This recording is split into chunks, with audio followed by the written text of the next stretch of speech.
So, welcome everyone. My name is Arthur Gische. I am Deputy Secretary General for the European Water Association, and welcome to today's webinar, New Paths on Qualification and Recruitment in the Water Sector. This webinar is part of a kickoff event that the European Water Association is organizing ahead of the IFAT Munich.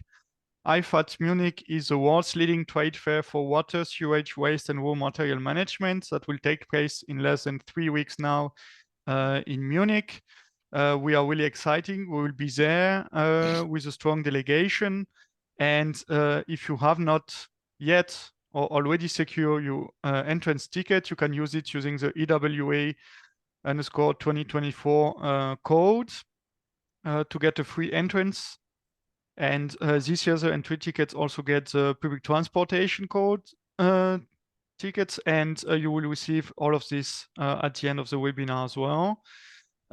Before we dive into it, you will all receive the presentation after it from us and from the speakers.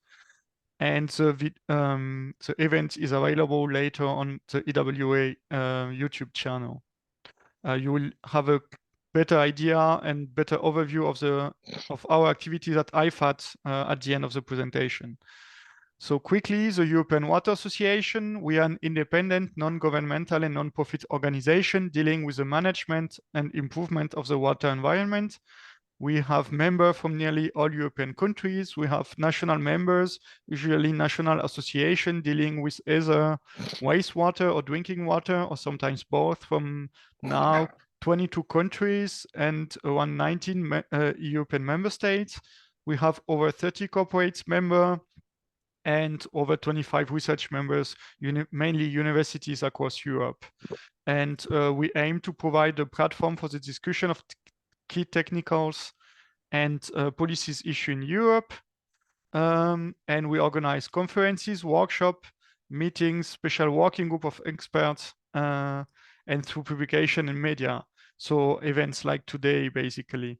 And regarding today's event, we also said it. We have some information to share with you. So please use the chat box and the Q&A box below to raise your questions. We will not be able to take your questions via the raise hand function. So please write it on a chat and a Q&A. And if there is no question at the end, please also mention the name of your speakers to who you would like to ask your questions. All our speakers can see those questions directly, and we will take it as at the end of the presentation or during the Q&A session at the end of the event. Before starting, I would also like to say that this event will have not be possible without the cooperation that we have with IFAT Munich, and it's also a reason why this event is free of charge. So we'd like to thank our sponsor for this. Today's first speakers is Rüdiger Heidebrecht. He's a former head of the Department Training International Cooperation at the German Association for Water, Wastewater and Waste, DWA, and he's now senior consultant at WorldSkill Germany. Rüdiger, you will also be moderating the rest of the webinar, so please, the floor is yours. Yeah, thank you very much, and welcome everybody to this webinar. I hope you can see now my screen. Wait, we see it on the. You need to change it. I we see the other one. You know? Okay, just again. I found this one here. Okay, this will, and then presentation mode. I think now you should see. We are good everything. To go, Rüdiger. Thank you. Okay, thanks a lot, Arthur. And as Arthur said, I'm the head of the working group in EWA, in the European Water Association, on qualification in the water sector. So we have a working group where we discuss on a regular basis what's going on in training and education. So whenever I say education, I mean the education for young people, let's say 25 years of age. And when I say training, I mean people up to 76 when they get retired. So that is what we want to do, talk about the new path of qualification and recruitment, because that's a big topic everywhere in the countries. And we go to the next one. We will have a lecture from Professor Niemann.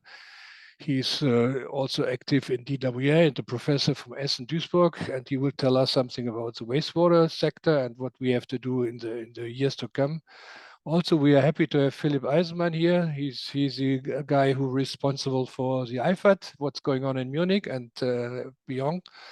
And then we have Kenny here from Xylem. You know, Xylem is a big company. And what is their ideas on qualification when they make the booth in IFAD, and what the people can learn from them. And we have also water utility from Albania, Frozela, and she can tell us why should a water operator come to learn on the IFAD. And this is the introduction now, why we should, what is the learning of the future and what is going on, and just a brief, let's say, an idea and to come into the topics. Here on the top left area, you see from the University of Aachen, this is avatar learning. They're just working on a project where people can use their virtual reality heads. It doesn't matter where they are in the world. And they come into the room and they do some exercise together. They sit in the seminar, but they also can do practical things, even if you're in Latin America or in Germany or in Asia. That is also kind of new learning in the years to come. And on the left hand down, you see myself with a HoloLens playing around and finding out what is the HoloLens doing, because there are a lot of new, let's say, devices coming up on that. Nevertheless, a lot of people say online learning is a future and the meta world is a future. I think we need both. We need virtual things, and webinars like this here, this wouldn't be possible 10 years ago. We all learned from Corona how to do this, and now we can do that nicely. Recently, I made a webinar for the African Water Association, and there were 120 people from 23 countries in a webinar about European standardization. This was not possible years ago. But on the right-hand side, you see the IFAD, where the people come together, where they sit down on the seminar, where they're networking, and where they learn. And the trade show is a possibility to learn. It's a free show. You can go to the exhibitors, but you also can sit down in different workshops and learn from each other, and especially networking. I think that is all about. The question I'm looking around very often, because I'm also a lecturer at the university now, is how do we work in the future? Here on the screen, you can see 1981. This was the time when I started to work. There was no computer there, just the first one were introduced with a floppy disk in the hand. We could work a little bit. And here in the middle, you see my desk now, how it looks like. There are virtual reality glasses and headphones and tablets, and I'm writing a lot with a pen and all these kind of things. And I'm wondering the next 40 years how that would look like, how we work, and of course, how do we learn? There's a lot of things going on, because we discussed recently also what kind of books should be produced for new students. But I believe books, it's difficult. The young people don't want to have a book. They want to have an app. They want everything on their mobile. So the way we learn, or the way we read, I think it's going to be changed. And especially with virtual reality, I think augmented reality, this will be another impact in the years to come.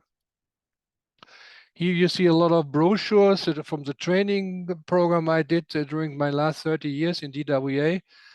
And of course, paper is still needed, but there's what is new in the last years. We have a lot of new technologies in water and in building information modeling. I believe that building information modeling is also doing a big change in that, because as Arthur said, I'm working now for World Skills Germany. This is an organization doing skills competition around the world. And I'm also the skills supervisor for digital construction, building information modeling. And when I see what is going on there, it's amazing what will be a change in the construction industry. We have the fast digitalization that is clear. We have a lot of sensors and optical things and as I said, building information modeling software, simulation software, and. So a lot of new digitalization coming up, and we have to teach also young people how to use that and what is that. Of course, we are now able to make online meetings like we do it here now, Zoom, Teams, and all these kind of devices. We know how to do it thanks to Corona in this way. But there's also a lot of new ideas about new learning, gamification, simulation, virtual reality, augmented reality, YouTube. A lot of YouTube is used for learning. When I look for something new and I don't understand it, I go to YouTube, and you always find somebody who explains things. But also learning management systems in DWA. Before I got retired, we introduced the Moodle learning management platform. So a lot of new things coming up on that. On top of all, we have the climate change adaptation and the climate changes. And we have the idea of Spawn City. We have to change our cities. Here's the city of Bonn just adapted a new climate change adaptation program last week. So every city in the world is now looking what to change and how to do things like that. Aging stuff, we're getting older and older in Germany. We have the baby boomers, they go for retirement. And I hear a lot of people complaining, oh, where are the new people? Where do we get new stuff and qualified stuff? Yeah, of course.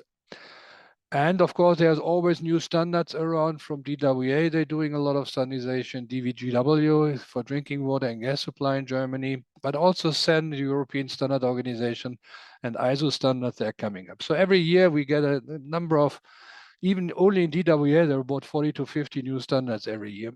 So that's a lot of paper coming up on that. And of course, we're getting a lot of European directives. Just this year, the urban wastewater treatment directive just came out this January, and we can go. So you see the next slide here. This is the press release. It was from 29th of January that the Commission welcome the agreement for urban wastewater management directive. When I started to work in the early 80s, and then 1991, there was a European directive on urban wastewater treatment of about 13 pages. The new directive says 24 pages, and you see here plastics, micropollutants, climate change adaptation, new parameters, zero energy emission for wastewater treatment plants. These are all requirements for the years to come. And now every professor, I'm sure every professor in Europe is now thinking, oh, how do I change my curriculum in my lectures about wastewater to tackle these new requirements? I think there is also. As it was mentioned, I'm active in WorldSkills Germany, and when I was responsible in DWA, we created a new skill competition. It's called Water Technology, skill number 55. And here on the main picture, you see the lady, she's from Singapore. She won the last competition last year in 2022. And we see Japan and India there. At that time, we had 7 countries in Germany for the World Championship, and I'm going to France this year in September to Lyon. There's the next World Championship, and in the water sector, we will have 10 countries over there. And on the right-hand side, you see me with some students here. This was a university challenge during the IFAD. The IFAD is doing university challenge around the world. We just had one in China last week and in India and so on. So these are also very active. So the IFAD also decided to attract young people in Mumbai, South Africa, Istanbul, and Shanghai and Germany. And you find the winner of the university challenge from the various IFADs. You will find them in Munich. They will come to Munich, and there will be a 2 days competition for students on the IFAD. And the WorldSkills, of course, is water technology is a kind of standardization now, because when we have 10 countries coming, and they're also doing a training before the IFAD. There's a training in Stuttgart, Japan, Korea, Singapore will come, and also the young people will come to the IFAD. You will see them there. So it's an exchange of knowledge, and we create a kind of technical qualification standard within WorldSkills for these skills, water technology. WorldSkills itself has more than water technology. There are more than 60 skills: bricklaying, car mechanics, electrician, plumbers, and so on. You name it. There are more than 60 skills around, and more than 80 countries are involved in WorldSkills International. And learning and competition, I think that is also a new kind of format for this event. On the IFAD, you will see the German Championship on Monday and Tuesday over there. As I said, in Lyon 2024, and it will be 2026 in China then. We have the European skills in Denmark next year and in Düsseldorf in 2027. And this is the biggest, we call it TVET, Technical Vocational Educational Training Show in the world. There are normally 250,000 people are coming, and in Lyon will be 1,500 young people from more than 60 countries. And of course, the last line, when you see 2020, our European governments came together in Osnabrück in Germany, and they made a declaration. And they said we should work more closely together in education. You know that master and bachelors are harmonized in the Bologna process in Europe. And now it's a question what we do with the skilled workers and vocational training. And it's a clear commitment from all the governments to say we have to work together more closely. A car mechanics in Spain and the curriculum of a car mechanics in Germany should not be so different. So why not working closer together when it comes to skills in certain occupations? And to do that and to harmonize also this kind of curriculum and learning experience, we have the European qualification framework. It was designed a century ago. And here in the middle, you have level 1 to 8. This is a European qualification framework. And on the left hand and right hand, you have the different countries. And every country has now to fit into the European qualification framework. It's improving the mobility of workers around Europe, of course, and it's more easy to accept qualifications. And also in Germany, since 2020, the academic and the vocational qualification is on equal importance. So there was a big change in the German qualification law in 2020. And the career path, if you're vocational or if you're academic, it should be more flexible. You should go from one to the next one. It should be not two silos where you only stay. It should be also more flexible that the people can move. Also, the informal qualification should be worse. So if you are informally learning a lot yourself and you don't have a paper from the university, but you also should make your career. That is also a big discussion going on just now in Europe. And of course, competence-based learning is essential for that, not PowerPoint. It really should be more hands-on and practical as well. And of course, apprenticeship are important. A lot of skill systems in Europe. I just been recently to Netherlands, and in Netherlands and the vocational training, they're mainly 2-3 years in the school, yeah, and not on the side where they work. In Germany, our TVET system is what we call the dual system. You are 70% at work, and you're really doing the work with the customers, and you're 30% in the vocational school. So this is a typical German way we do that. Also Switzerland, Austria doing that in the same way, but other countries are not doing it in the same way. Okay, finding the right stuff is a big headache. I talk with a lot of companies, water utilities or companies or consultancies, and the young people, they're not staying that long anymore. Yeah, and in Germany, in average 11 years, but I think this figure will go down now. We have 46 million, Germany is 83 million people, and 46 people are working, but many are also working in part-time. It's more than 50% are part-time now. The baby boomers are moving out of the jobs, they get retired. And of course, since the Corona pandemic, we a lot of people working at home. So I just went to the company and they said, oh, Monday and Friday, this office is pretty much empty. So a lot of people working at home, I think, which is good, but it also changed a lot. And the impression of you working mobile at home with your mobile handy here and there, of course, this is also a big challenge for a lot of human resource people now. Agile work, change, very active working, and that is also a big demand, I think. And of course, the cooperation with other countries, English is required. And the question is, where are the talents of tomorrow? I think a lot of human resource people in the companies and water utilities are looking for that. And that's what we're talking about, how to qualify, how to keep the people. When you once have the people, you also have to make sure that you keep the people and take care about them. I think that is also very much important. Okay, that is what I wanted to introduce and to give you an overview what is the challenge of tomorrow. And now I asked André Niemann, he's a professor in Essen-Duisburg. André, what you teaching your students to be ready for the workforce of the future? Please, I hand over to you. Yeah, thank you very much, Rüdiger. Hello, everyone.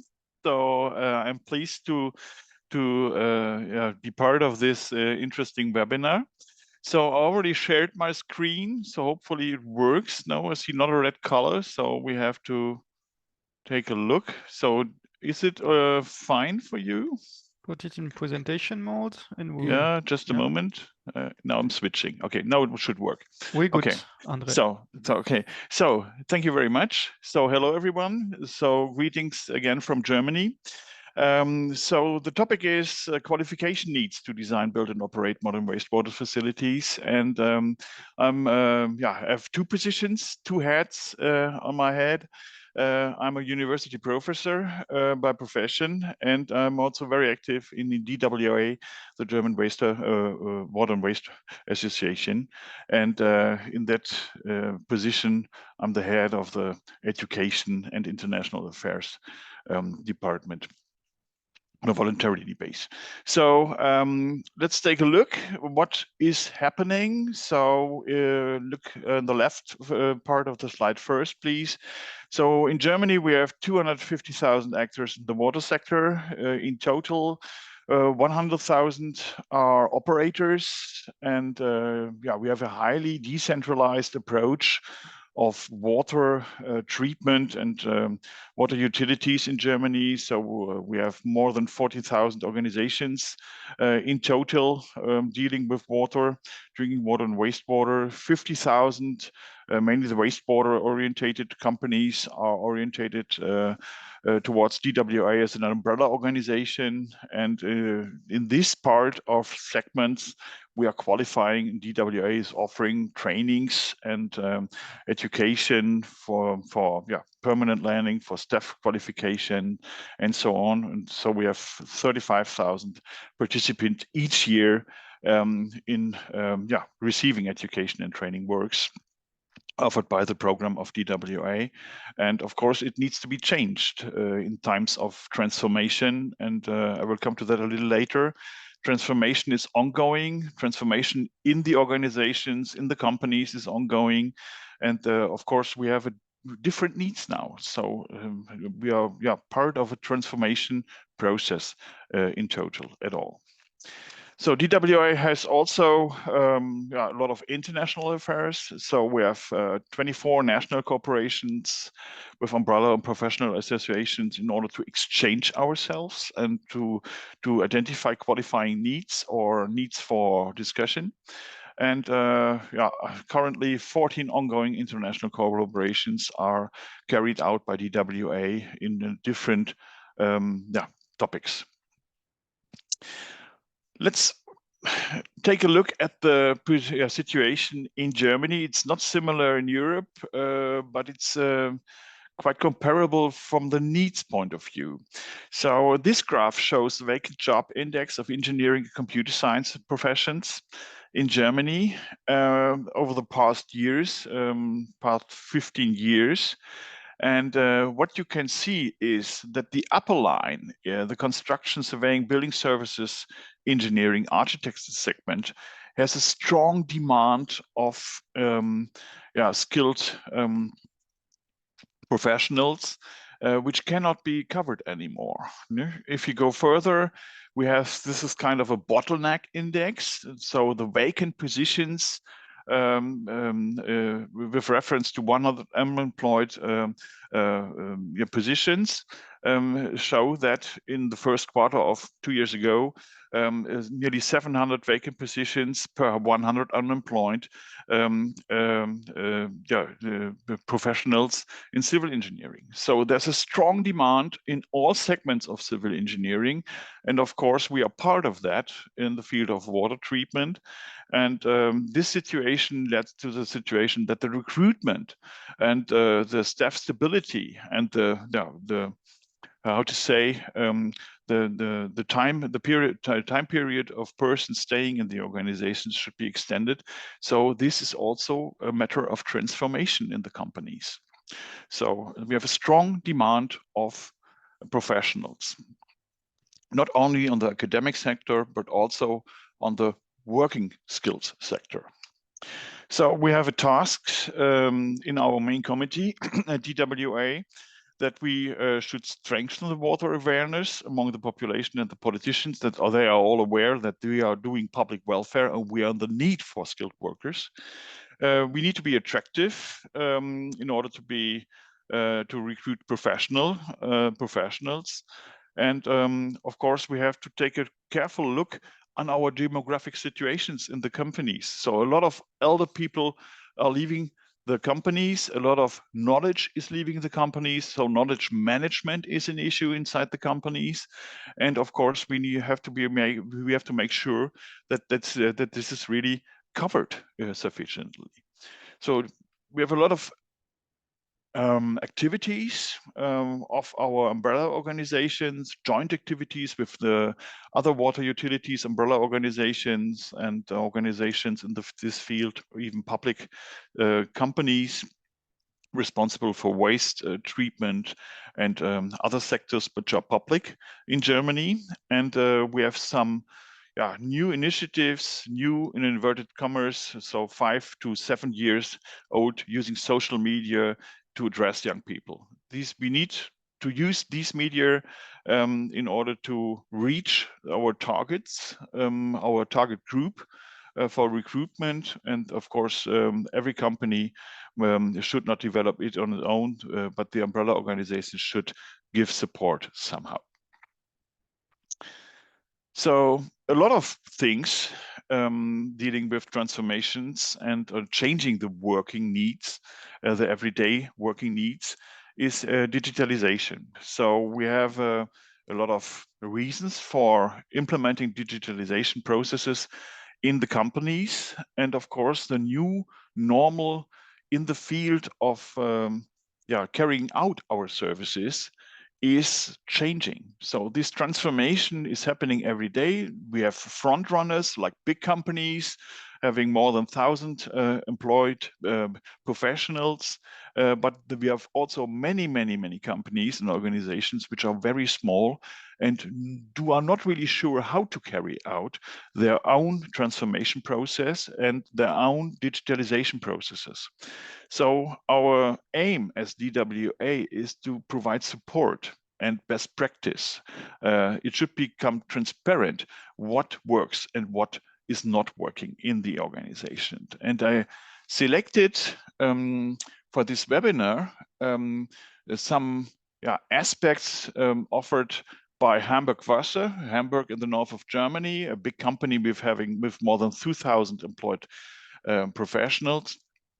And they have analyzed the processes inside the company in order to find out what's really moving the people in the company. And they discovered, of course, like everyone, different transformation, main parts of transformation, let's call it like that. The cultural transformation, the work itself is changing. We are using headset, webinars, qualification by short segments, lifelong learning, and so on, knowledge management and parts of that. We have also working at home in order to integrate into the culture of working. We have the digital part of transformation. So all our operating data could be analyzed. We could become more efficient in carrying out our everyday work. And we have a structural transformation because we have to adapt to those other processes somehow. And Paul, inside the company, made clear that the employers needs to be addressed by the management. And let's take a look at some interesting aspects in the upper left. The feeling of oversaturation of transformation in the workforce is quite present in the companies. So in Hamburg Wasser example, 69% of the employees in Germany are not willing to undergo further changes. Yeah? So it needs time to transform. And of course, the management of companies should make clear that this time is given and provided in order to develop the organization itself. On the right part, we have increasingly wicked problems. So the digitalization is complex, and the interlocking requirements in organizations need to be discussed and led to more complexity.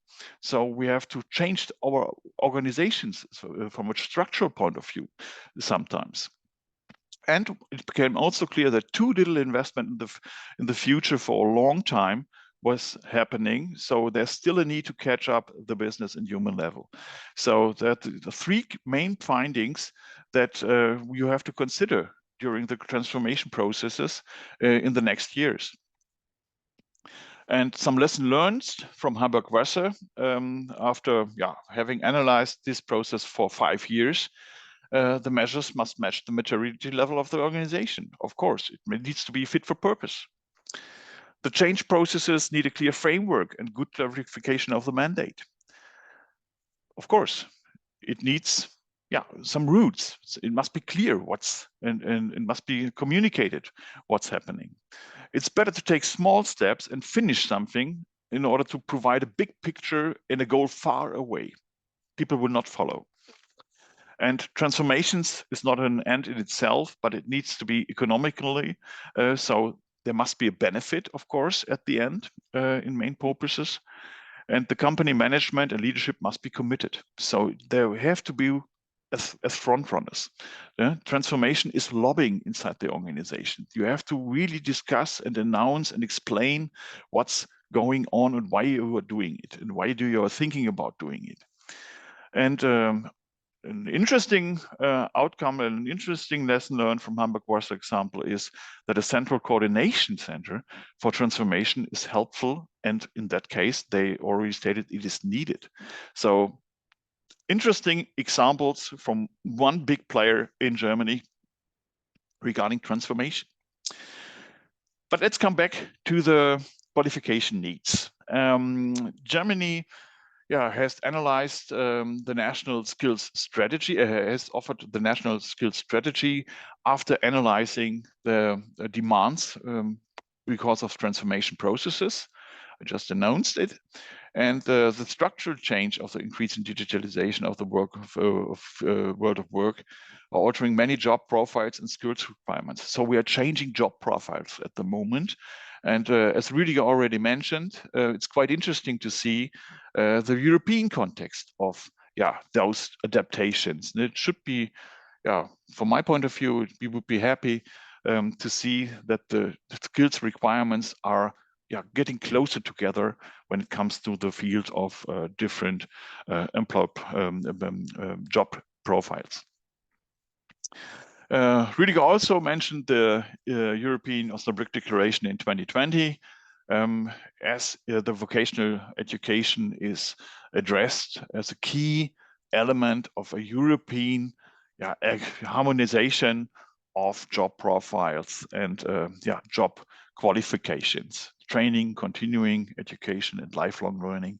Those aspects are addressed by the Osnabrück Declaration. It's worth to take a look to see what's wanted in the European context.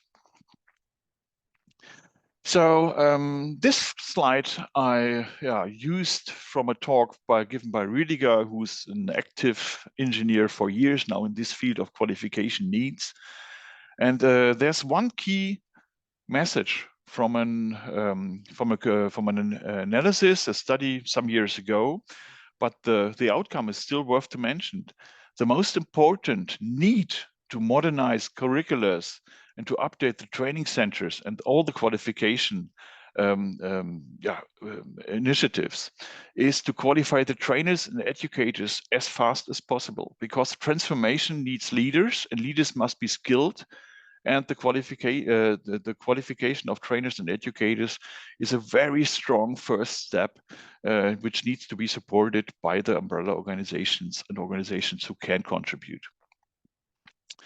So these are examples of changing everyday life. So assistance, working assistance, augmented reality is growing very, very rapidly, and is taking place in all parts of industry. So in our industry also, we have Google Glasses, Apple Glasses, and Team Viewer company giving assists by augmented reality. We have also questions regarding that. So how about safety procedures in plants, during plant operation? So what needs to be discussed, what needs to be regulated maybe on our plants which we are operating, and we have a discussion on new standards needed in this field. So one example for the changing everyday work. So another support is lifelong learning offered by umbrella organization. So we have digital tools like YouTube. Everybody's explaining something. So we have the good knowledge documentation. We have the ability to use digital twins in order to skill our professionals. So a lot of aspects and opportunities to qualify. So in the field, again, augmented reality. So the plant status at the site could be transported to another place, which we are doing in the field of water treatment for years now, but it's becoming more impactful regarding this technology. I think the IFAD will show up with a large number of activities like this, how to deal with data from operational data from the plants, and how to handle it digitally, and how to become more efficient in that field. And the last skill is to recruit it, just show it to our young people, and communicate the good results of words, for example, word skills, as a good example to show how interesting our work is, and that it is worth to step into the field of water technology and water treatment for the future. So active young people are good ambassadors for recruiting young people. So I will shorten this. SwordKids Germany has a huge network for different fields of aspect. The water technology training camp in Stuttgart had a good job for years now, and we are looking forward for a lot of new examples in this field. So I come to the end. So as a conclusion and outlook, it's worth to mention that new prospects, but also new challenges are arising. We have to overcome the staff and skills shortage. So this is a rapid process, which is worth to mention for years now. So this will not end. The staff needs digital training and skills. Lifelong learning needs to be emphasized even more. There's a strong demand in education, the trainers, the qualifiers, the teachers, the educators, because things are changing. We have an organizational culture of companies, but it needs to be transformed. Transformation is happening. So you have to look at your staff in order to make sure that the staff is still involved and still motivated. And the proposal is to establish a feedback culture. And I have a good example for the feedback culture. So Hamburg Warsaw operated the so-called fuck-up night. So learning by faults and failures in the company. So people are just offering their faults and failures, and we're discussing it. And so this is, of course, a feedback culture in a very modern way. So I really like this idea to just be aware that failures are part of the working culture every day, and faults in working. So interesting approach. And the overall task is to investigate strategic decision making in order to maximize all optimization potentials. So that's it in very brief. So I think it was a little bit longer than expected. I hope you didn't mind, but I think it's a good basis for discussion in the future. So thank you very much. Thank you very much, Andre. I think that was a very nice overview, and I like the idea of fuck up night. I never made that in my life. I think that's really a new culture then, which is coming up on this respect.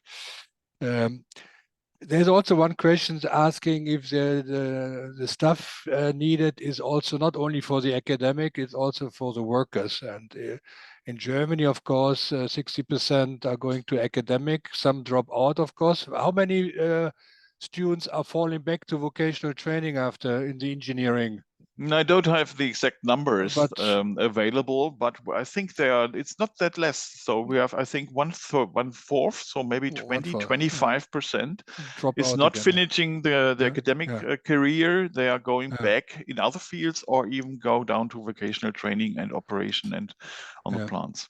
And your students, they have already a contract before they have the master certificate? That's the situation in Germany. I don't know about the European perspective, but that's a fact. Every student has a contract while leaving the university.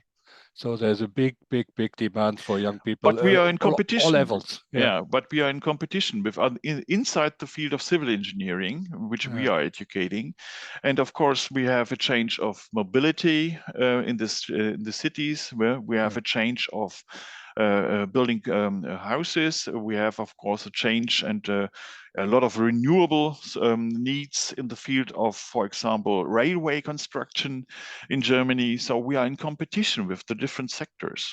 Yeah, I see here now in the chat, in the UK is the same.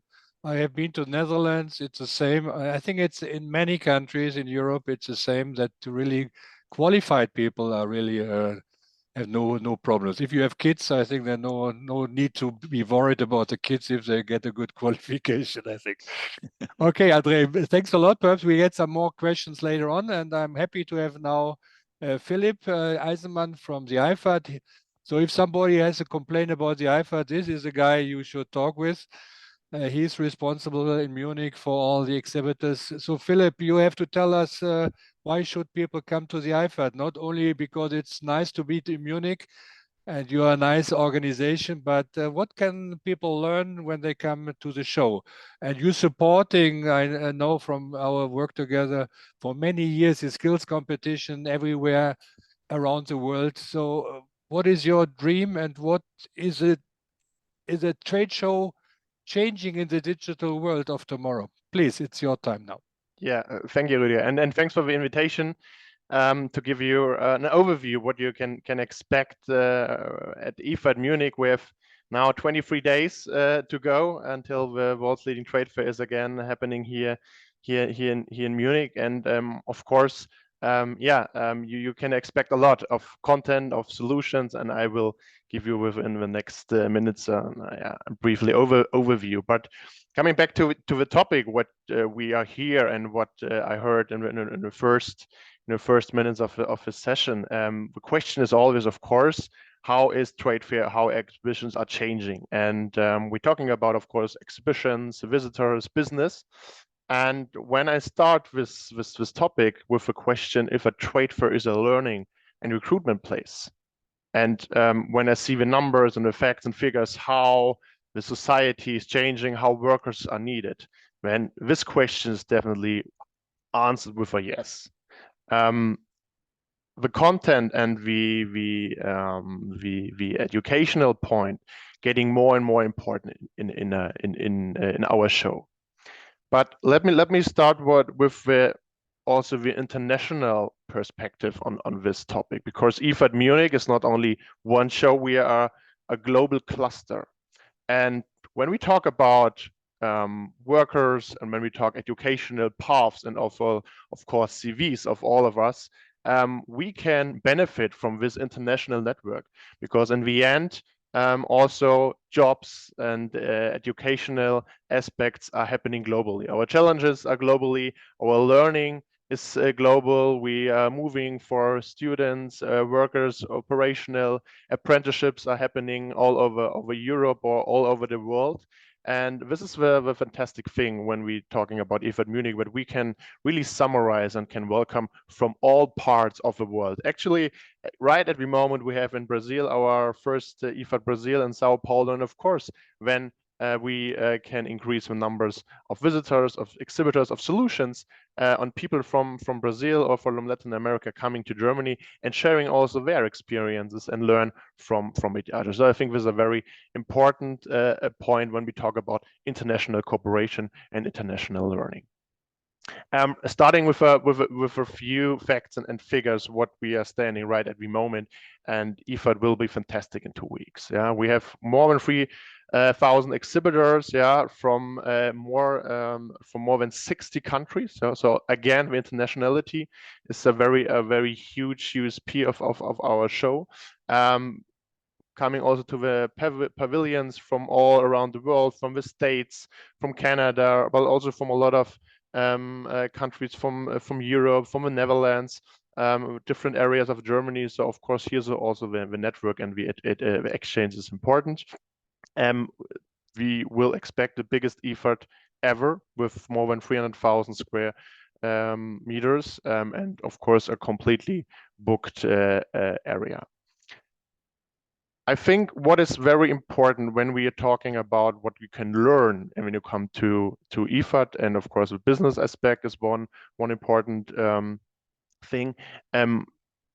We have a lot of stages, and of course the topics and the discussions we have there are very important for a lot of people also tackling the global challenges. We expect more than 300 different sessions and conferences free of charge. So this is also very important. So on all levels are really in a company are invited, and visitors are invited to see and to learn from each other.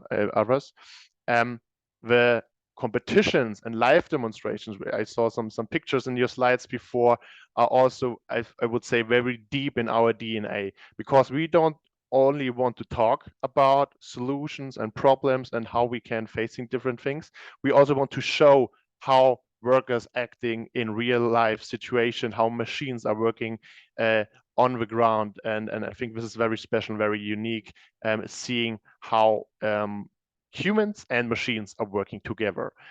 We have different kind of spotlight areas, also on topic like digitalization and artificial intelligence. So our partners are really getting a deep dive and giving you a deep dive what's happening. And another product I really want to mention is our solution tours, because I think they will give a really good orientation and can help you to guide you through the big venue with all the topics. Here just the overview of our 12 highlight topics, focus topics we have this year. Every show we are analyzing the topics and of course try to find what's actually happening in the industry and to update them with all our partners and associations. Here, as I mentioned, big venue, all halls are full, big outdoor area. So really prepare yourself. Yeah, use our app to really get the most out of your stay here in Munich. I know everybody is full of meetings, and the times here at the show are really limited. So a really warm invitation for you to use app, to use our online calendar to really prepare, because you have so much to see, so many different areas and competitions and live demonstration parts and spotlight areas to get really the best out of a complete day. Just a few spotlight on a few topics. For example, As I mentioned, we have fantastic stages with a lot of content and fantastic sessions. We have a blue stage, which is completely under the topic of water and wastewater, so a complete week. And when I want to highlight one is, I think, very interesting and of course very political, and also, yeah, pointed on the current situation we have all around the world is a topic with invest in water, invest in security. We organizing together with EWA, so I think you can expect a very interesting session. The solution tours, as already mentioned, Rüdiger Heidebrecht is also supporting us here as well. We had them last edition. Fantastic feedback, and you will get in more or less 1 hour a very close and very deep insight in different topics. And the new thing is you can also use them by our app digital. So if you don't get to the live tour, you can go like in a museum through the halls and get the information you have. And of course, the experience is very important for us. We have an outdoor area directly in the entrance west, where you can really see where we have operations and operators who are challenging in different competitions. I heard it, we don't have only academics here, because for us it's also important to really have operational people, visitors here at show, and to give them also the stage for their challenges and for their topics, because and we see it also in numbers of visitors. More or less 10% of our visitors came from the educational part, our young professionals, students. So I think this number shows that IFAD is not only a scientist or a academic show where we're talking about business, so it's also an educational and recruitment show where every exhibitor, and I think this is a topic for all companies at the moment, finding good stuff and people and young and of course experienced new members for their companies. And I think every company is interested to get in exchange, and we try to help you to help the community to get in touch easy. And I believe that IFAD will also give that field of challenges a new push, and to help to connect people and find also new opportunities. Here, so of course, I will get a little bit over it a little bit faster, but here also a different topic of resilience topics, women in the water industry, and of course, just also, of course, general information update to get more about the water sector.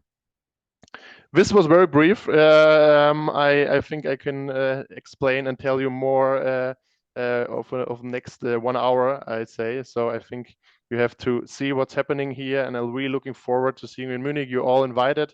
5 days packed with fantastic program, solutions, exhibitors, and great people. And of course, Rüdiger, you mentioned it. Of course, Munich is beautiful, and I think also this is part of the experience, having in beer garden and having also the nice atmosphere in Munich at a venue or in the city. So with these words, Rüdiger, handing over back to you.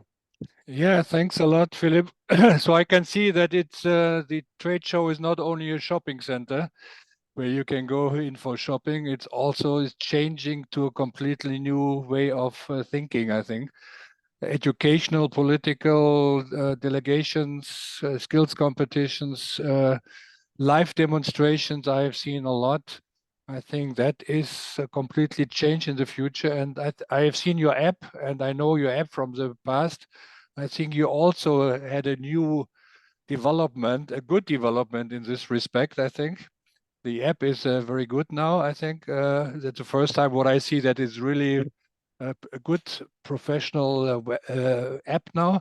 There was some apps in the past, but sometimes here and there. But I can see also the trade show is changing a lot, isn't it? Yeah, absolutely. Of course, these webinars are super helpful. And of course, the digital touch points before a show and after a show, very important. But in the end, and this is what Corona shows us, the conferences, the trade fairs, the people you cannot digitalize these Yeah. happenings and these Yeah. interaction. And of course, we try to improve. And of course, Yeah. feedback is always welcome. Yeah. Please send it to me. But in the end, it's a people business, and we are happy that we can have this Yeah. with no Corona impact anymore. Yeah, that's good. One question from my side. Now IFAD is the biggest trade show in the world. I saw just the figures from China from last week. I think in a couple of years you have to change this wording, isn't it? Yeah, of course, it's a kind of internal competition. I'm happy to see the results of a Chinese colleague, and we are trying to get forward. Of course, yeah, China and of course the Asian region are a big market. But in the end, it's about what I showed with the first slide. We're a big cluster, and we can benefit from each other. We now are seeing the Chinese numbers from exhibitors and visitors are increasing again. So yeah, of course, it's a little bit of internal competition, but it helps all our shows. But the strategy in learning and networking, I think that's everywhere the same. I think it's a global family. Absolutely, we have university challenge, we have live demonstrations, so all these content and learning aspects are getting more and more important also abroad. I have one student from India. He just made his master thesis with me, and he told me he's going to India to see the IFAD in Mumbai. So he's coming. I will go with him to the Munich, and then in October he told me he will see his parents and we go to Mumbai. So you see, they're learning from here, and then they go back and switch over to them. So it's really an international community. So, okay, thanks you very much. We are a little bit out of time, but only 5 minutes, Philip. Thank you very much. And we see each other in Munich, of course. We come over now to Xylem, to Kenny Koo. He's a manager. I think you're from Romania. Perhaps you can say some words to you and what is Xylem doing? Because Xylem is a big company. I know them for many years. It's a big company. So you are not only doing your exponats and everything, and you tell the people what you can buy. What is a learning experience for people when they come to your booth? Sure. Please. I hope you all can hear me. And as mentioned, I'm based in Romania. I'm Kenny Koo. I'm the managing director for the Xylem Romania location. I manage a few Eastern Europe countries. I've been with Xylem for 11 years, and I'm also a chemical engineer by background. And obviously, I think one of the key aspects, we try to communicate not only as a company, but also as a participant in the water industry, is we're really here to kind of work together as on a common cause. I think for all of us in the water industry, we know there are a lot of challenges in the water sector. We all know what they are. Obviously, climate change is driving a lot of either water scarcity challenges, flooding. We have some challenges, as mentioned already, in terms of aging workforce. There are also a lot of ongoing challenges of trying to be more resilient in our industry. So given all these challenges, we really want to participate in forums like IFAD, where we are able to not only showcase our solutions, but as already mentioned, there are networking opportunities, and no one company can do it all when it comes to solving the problem in our water industry. So it's really a community effort where different companies, we have stakeholders from academia, even the operations staff and water utilities. These are all important stakeholders that need to come together in order to really resolve some of these challenges. And IFAD is a very good forum for us to kind of bring people together in order to actually not only develop connections, potentially develop partnerships, and of course, already mentioned, it provides a recruitment opportunity as well. Now, other than kind of our collective goal in kind of addressing these challenges, when we kind of summarize some of the themes in terms of where the industry is moving towards, for one aspect, there's a lot of focus on sustainability.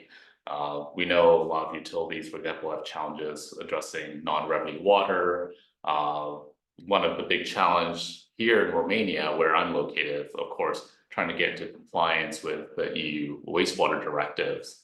And then beyond that, of course, that was already mentioned, there is a new directive that's out as well. And as we look further into the future, we obviously want to transition a lot of our industries towards more of a net zero approach in order to mitigate climate change.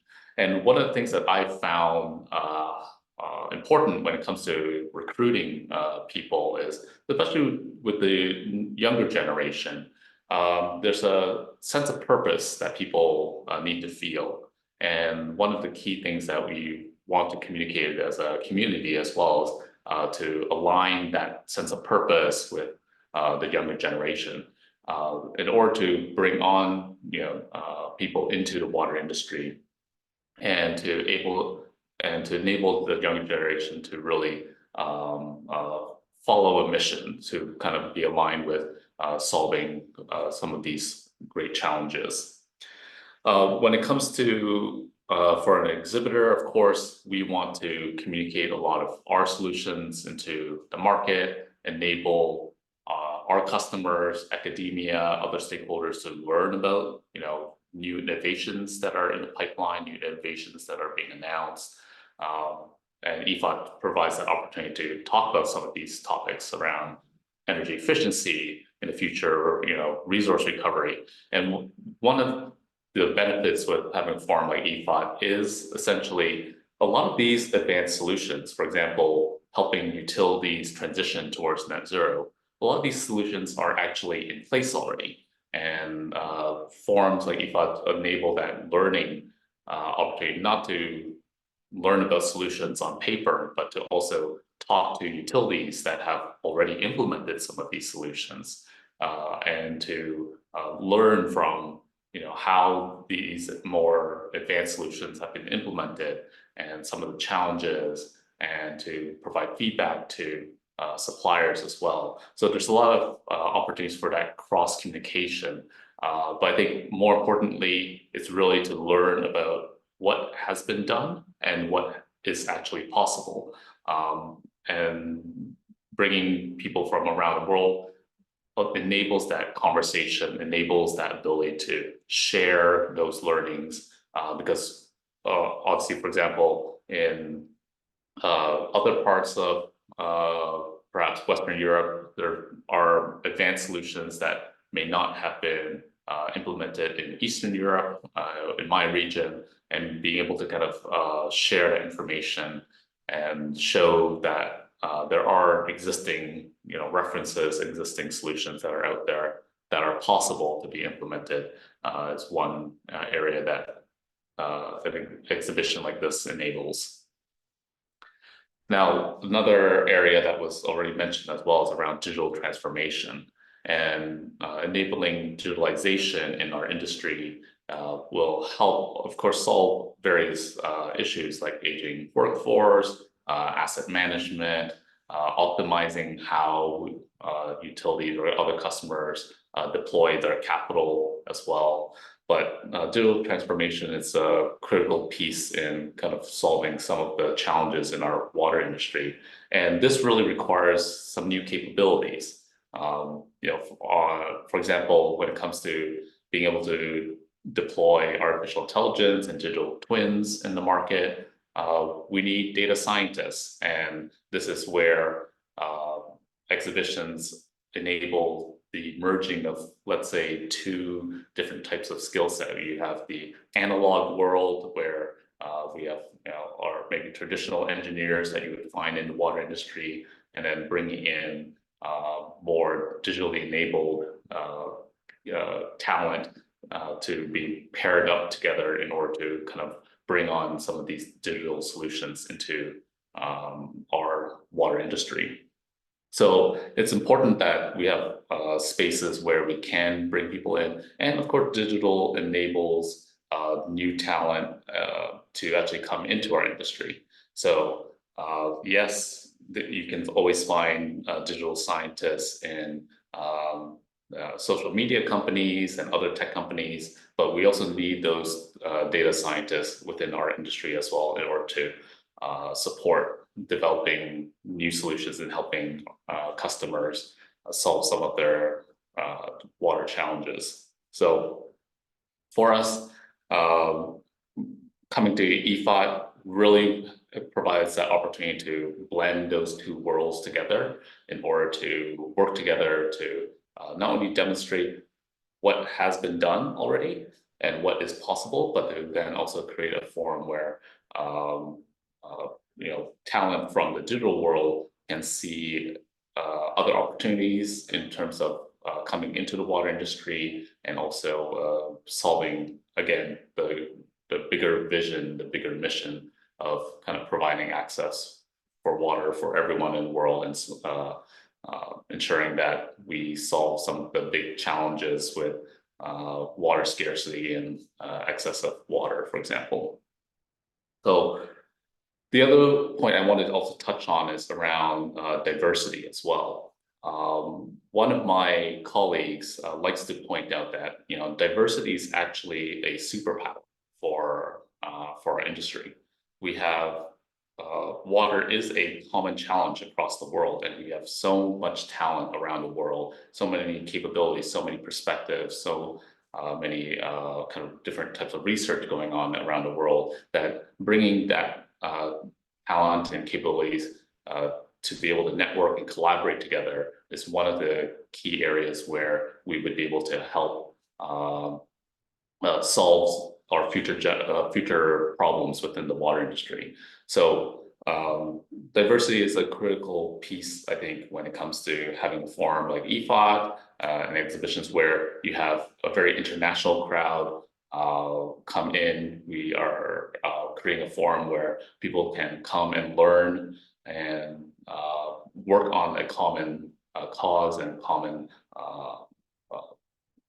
challenge that we want to tackle. So I think this is where, for us, having the opportunity to connect with people from different perspectives, and of course, from other exhibitors, an area where recruitment is also enabled. This is where I think it's a critical piece to also essentially kind of promote the fact that the diversity is one of our strengths in our industry, where we can really kind of not only from a recruitment standpoint, but in terms of making sure that we are encouraging women to kind of participate in technical jobs, potentially kind of bringing in talent from other countries in order to really strengthen our ability to drive progress within our industry. So I personally will be in EFOT. I'm really looking forward to it. I really encourage everyone to come to EFOT, visit exhibitions, visit suppliers, kind of get connected to other academia and stakeholders, and especially also customers, like operators in the field, because I think there's a lot of learnings that you can take away from the people that are actually in the field, dealing with water. So looking forward to a great event and hope to see some of you there. Okay, thank you very much, Kenny. So let me ask a question. You have also human resource person on the booth now in IFAT, because when the new talents are coming, that you have people who can talk with them, or you have only salespeople on your booth? We don't have just salespeople out there, but I often tell people on my team, everyone's really a salesperson, everyone's really a human resource person as well. We're all on the lookout. We're all trying to advocate for our solutions, but we also want to develop networks, connect with people, and more importantly, I think it goes back to creating community within our water industry.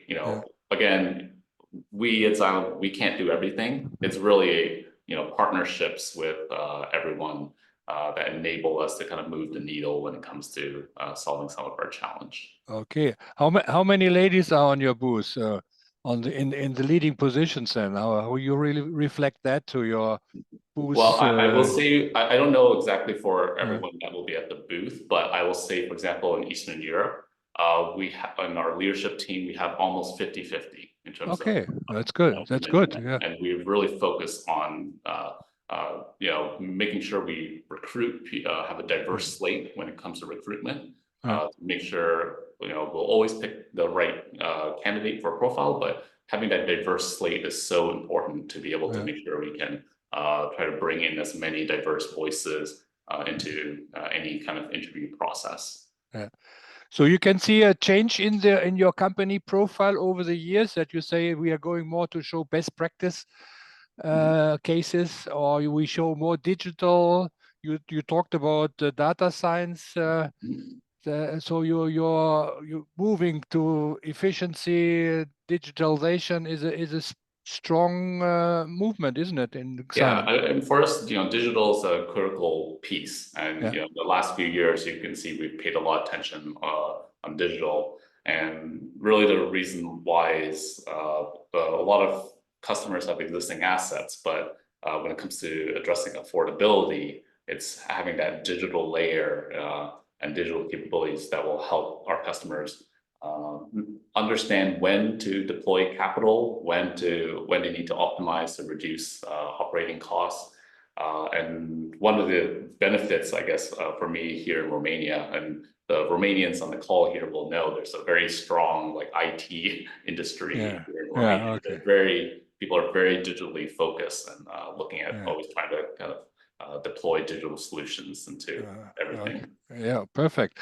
Thank you very much. And if you stop sharing your slide, then we come to the next person, the last. Not ladies first, ladies last here in this session. Frozela Filo, she's from Albania. And Frozela, why you are coming? Hopefully, you are coming to the IFAD, and you are from the water utility. Perhaps you can tell us what are the operators learning, and why you're taking the chance to see the IFAD. And the floor is yours, please. Just a second. Okay. Yeah, just make the presentation mode, and then we can start. Okay, it's okay. You can switch to the presentation. Yeah, now it's fine. Exactly. Okay. Please. Thank you very much. Greeting for Albania. I listened carefully to the speaker and was very impressed by the discussion of this crucial topic of recruiting and training staff in the water sector.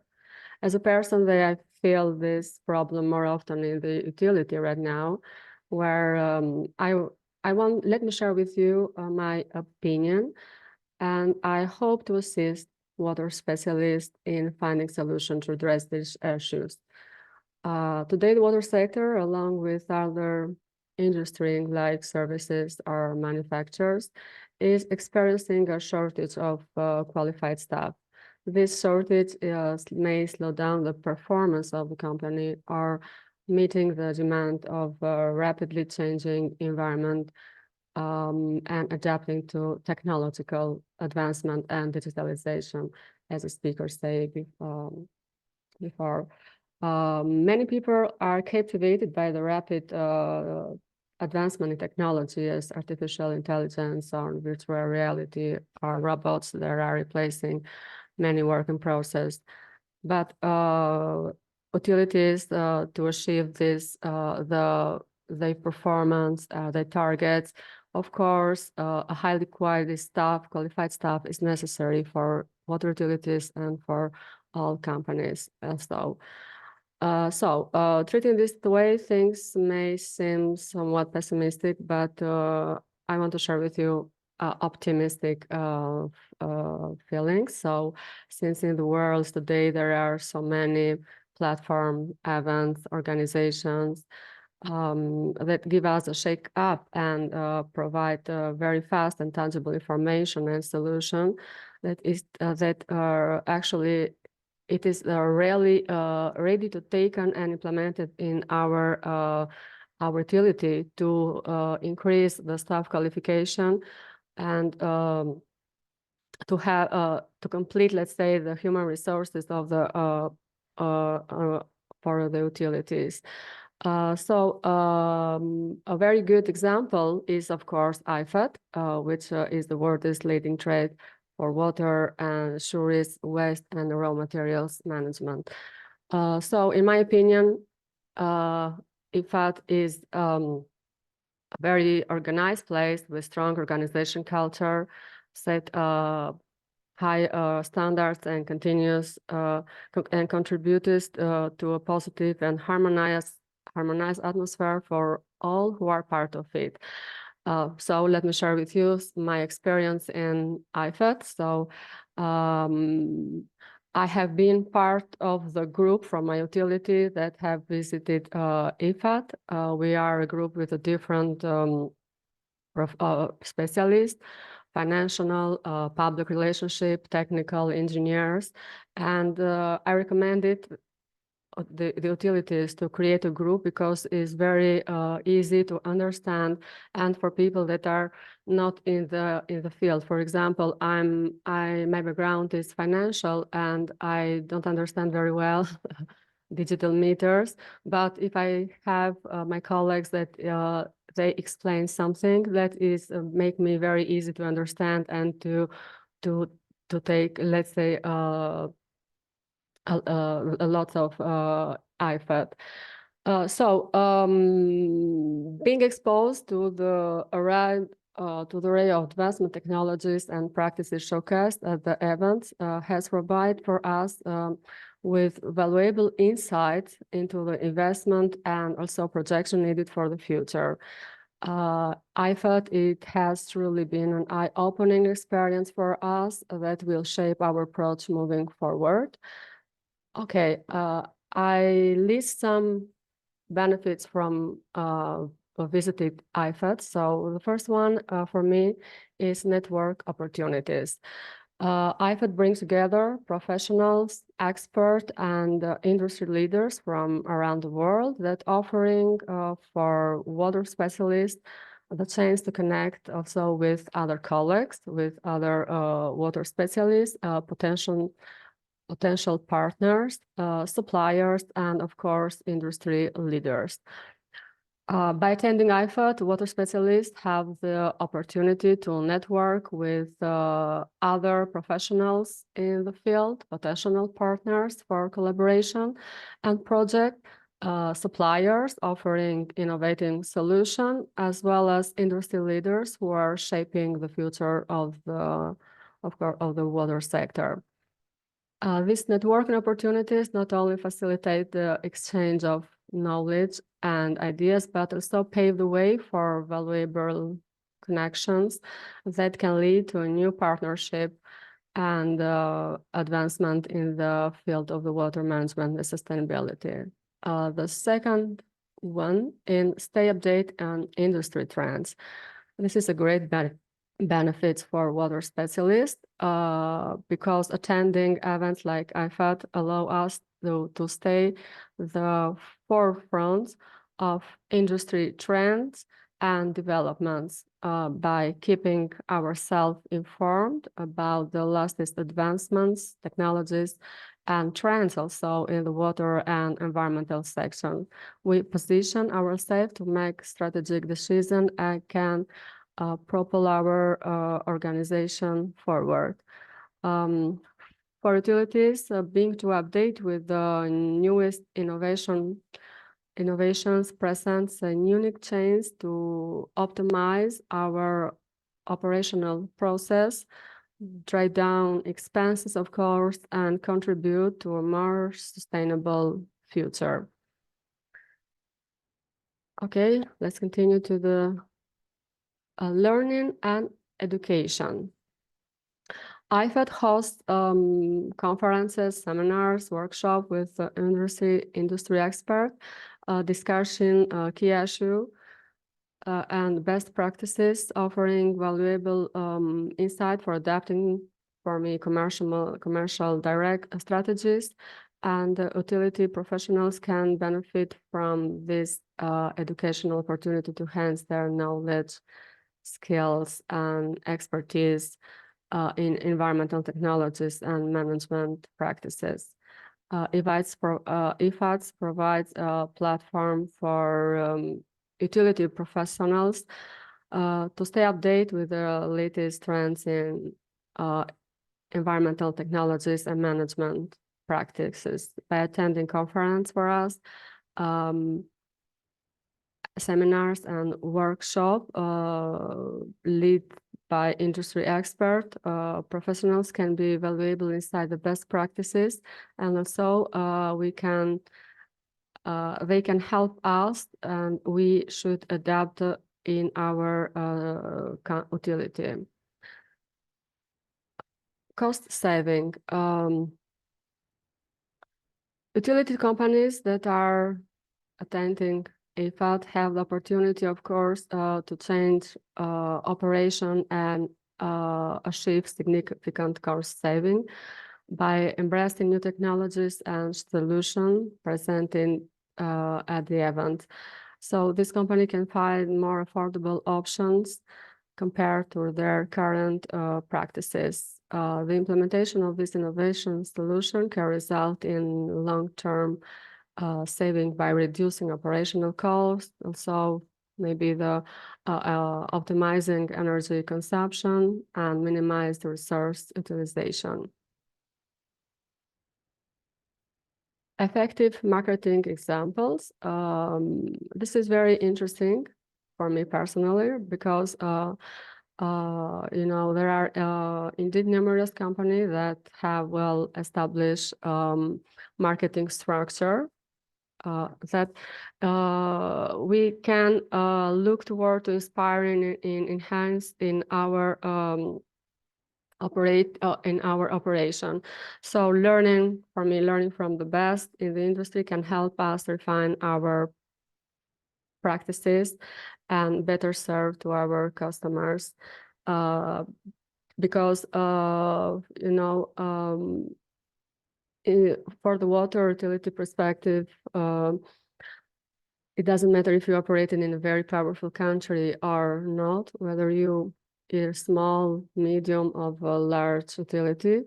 The function and missions, of course, are the same, providing service to our customers in a high-level standard, deliver service in a highly efficient manner. Let's say these topics stay on the top of the pyramid of our goals. So,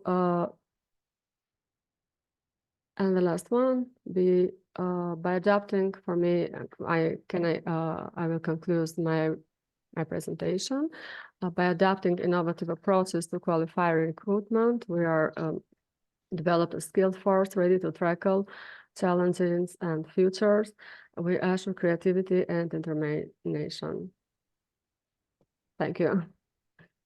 Thanks a lot. Perhaps you stop sharing your screen. And yeah, you are coming again with a group. You said you are coming with a tour. Coming with a tour with a group is always the best way. So you are coming from Albania with a bus, or how's the plan? Yes. Actually, we always visited IFAD as a group, with a group with a different, as I said, with a different background. And this year we plan to visit IFAD as a group. I will be part of this group, and I planned this year to wear sneakers because the map is very, very huge, and I hope to enjoy and to learn much more from IFAD, because it's a very good chance for us to meet the newest, to meet the worldwide leaders in water sector, in industry, and also with water sector utilities. Yeah. No, it reminds me, I've been to Russia 10 years ago and I had an evening, in the evening we're sitting together with a consultant, and I asked the consultants, how you train your people, how you keep your consultancy fresh. And then he told me, oh, we're going with 5 people to the IFAD every 2 years. Everybody goes in one hall. And when they're back to the office, everybody has to report what they have seen. So I said, okay, that is also a way to keep fresh on the technology. That was a colleague from Moscow 10 years ago. So that is also a possibility, of course, going, seeing, taking it back home. That was a consultants, but the utilities are also doing that. No, that's good. And it's nice to see that the utilities are using it. Also from Germany, I know we have from our DWA, there are about 2,500 operators are coming during the week.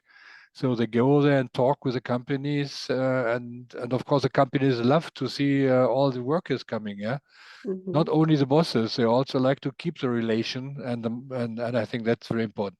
So I like to get all the people, all the our speakers to switch on the camera for the last questions and the last picture. Or if somebody has a question, it's now time to come to that. So new paths of qualification and recruitment. I think we had heard a lot. The world is changing, not only political, but also in our market. And I think digitalization was, Kenny said, they're looking for data scientists now more and more. It's not only to teach them in water technology. Andre, you have to teach them in data science. Are you doing it already in your university? So in my staff, I have data scientists. Okay, This okay. is the first time. So this shows that research also needs data scientists. But the curricula is changing in the field of education. So using Python or other scripting languages is very helpful in many things, in many fields. And of course, this is supporting the data handling, and we have a clear understanding in our in our university that in the first years of educating engineers, data competence should become more emphasized, and so we carried out the first steps to be ready for this. And it's in our example in University of Duisburg-Essen, our colleague from mathematics is taking this topic, and we are asking what should be taught.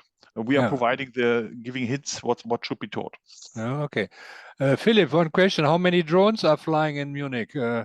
And what are they taking? Just pictures, or are they taking some air from wastewater treatment plants around to analyze the greenhouse gas emission? So what do we expect in Munich on that, on this kind of drone flies under? I've seen underground water drones recently. So what we see in Munich? So the technology will be definitely there, because drones becoming a bigger and bigger role in all fields of environmental solutions.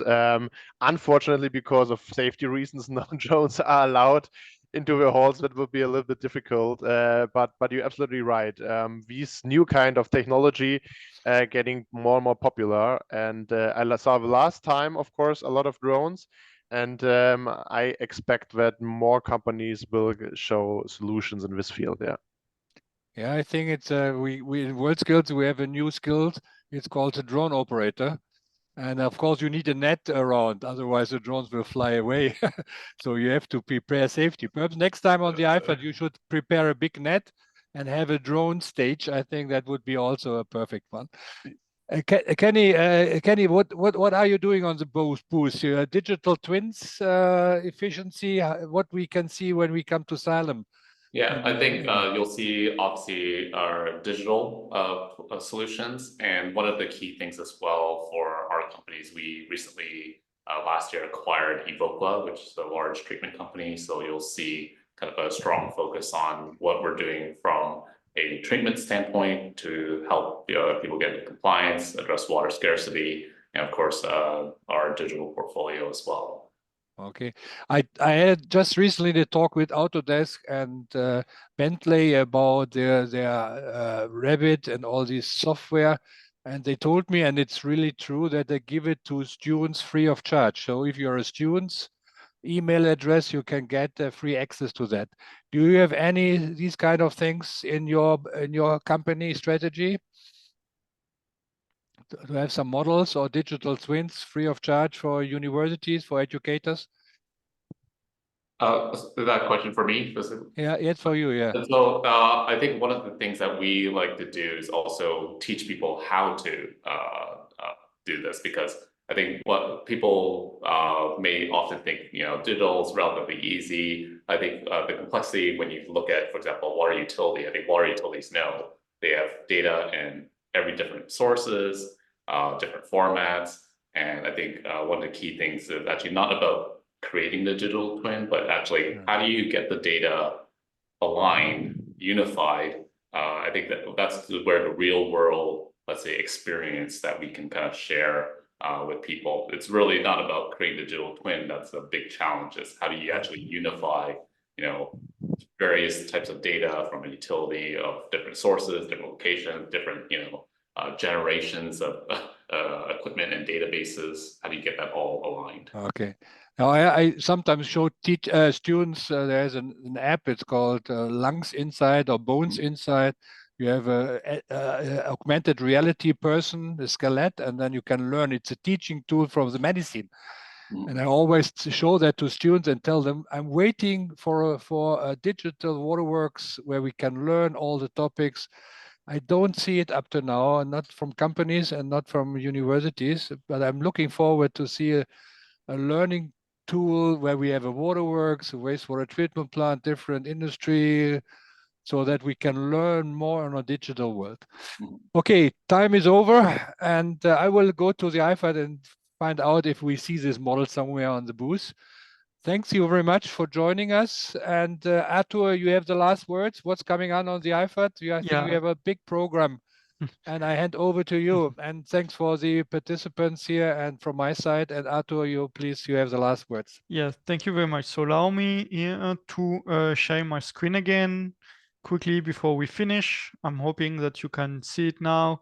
So thank you very much, first of all, to all our speakers for joining us today and to all the participants, and also for the nice exchanges questions. Now moving to the big part, as we said, and I told Philip Lothing, of course, we have EWA has a huge program at IFAD. Some of things were already mentioned. Is some brew stage on water we use. On Monday, the cooperation session with International Water Association on Tuesday afternoon, one on desalination in the morning. We also have our symposium, and as I mentioned, today's could happen thanks to the support from IFAD Munich, and was a kickoff from our session on Thursday afternoon on water qualification in Europe, the challenge ahead. So that's all the events in an overview. If you would like to hear is in detail the program for the sessions on water qualification in Europe. So you will see Rüdiger's Heidelberg that was there already today. I'll be joining us. The EWA president, Wendy Franken, will be there. Professor Asha Rannavera will present an Erasmus Plus project, DG Water, where the Secretariat for the European Water Association is also involved, and developing new curricula on Internet of Things and big data.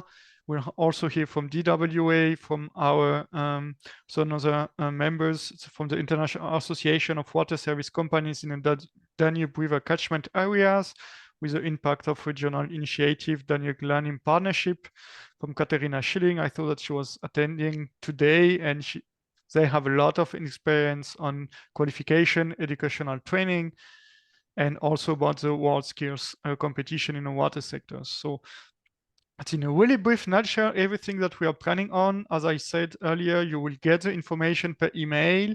Feel free to use the EWA code to secure a free entrance ticket for IFAD if you have not yet done so. And to follow us, you can join us either on social media. So here, everything, and also our website. We also have a newsletter. And just to finish, when this webinar will be done, you will automatically get a survey. It's taking 5 minutes max. Please answer it to help us to get better and to improve our offers. So thank you very much for everyone. Again, for being here. Thanks again for IFAD Munich. And as a lot of say, I think a lot of you we will see you there in less than 3 weeks now. So we are looking forward to this, and see you everyone in Munich. Thank you very much. Thanks a lot, and bye-bye.